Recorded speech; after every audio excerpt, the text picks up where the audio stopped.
kind of plumbing that is. It's just shut-off valves everywhere. And anytime you have a shut-off valve, you have to have access to it. So the wall shouldn't have been here. It's been crazy.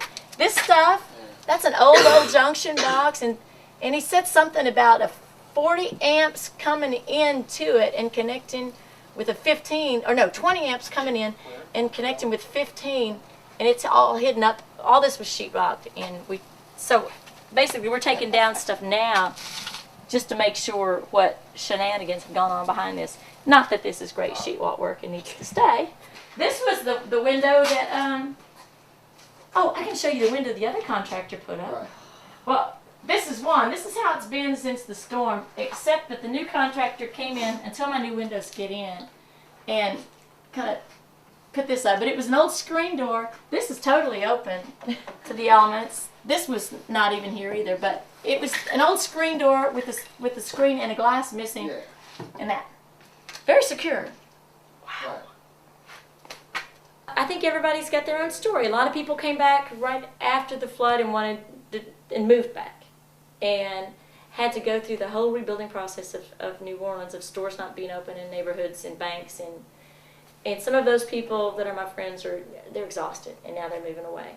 Others moving out of the city. Moving out of the city because they don't want it to happen again. Well, no, just exhausted and just, you know, had I been here fighting this whole time and had that contractor take advantage of me and not found this good contractor, I would feel the same way. I was ready to throw up my hands and go, you know what?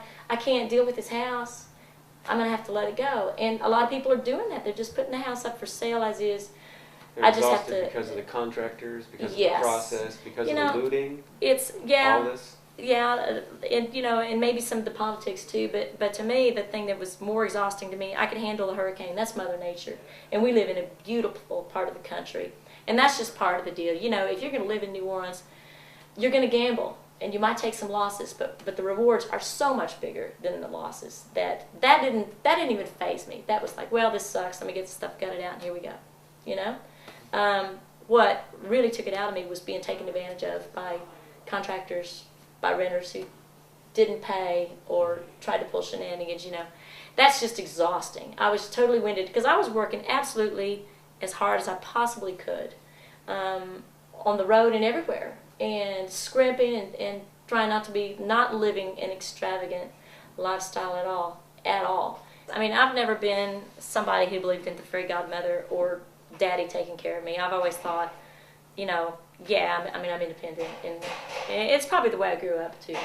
But I've always thought you take care of yourself, and been one of these you pay cash or do without. So I never really asked for anything. They helped me. They cleaned up my stuff when I put it on the sidewalk. I got it out. I did what I could, and they came and took it, so I didn't have to look at everything that meant something to me from my entire life that I'd saved and carried from Dallas to Chicago to New Orleans, you know, precious things that mean something to you, and they're a part of you, and they're destroyed, and that's hard when you have to take it out, and they came and took it away, right away, you know, so I don't feel like they let me down at all. I have to say that. I feel like people and opportunities let me down, you know. People and opportunists. Opportunists, yeah. That thought, ooh.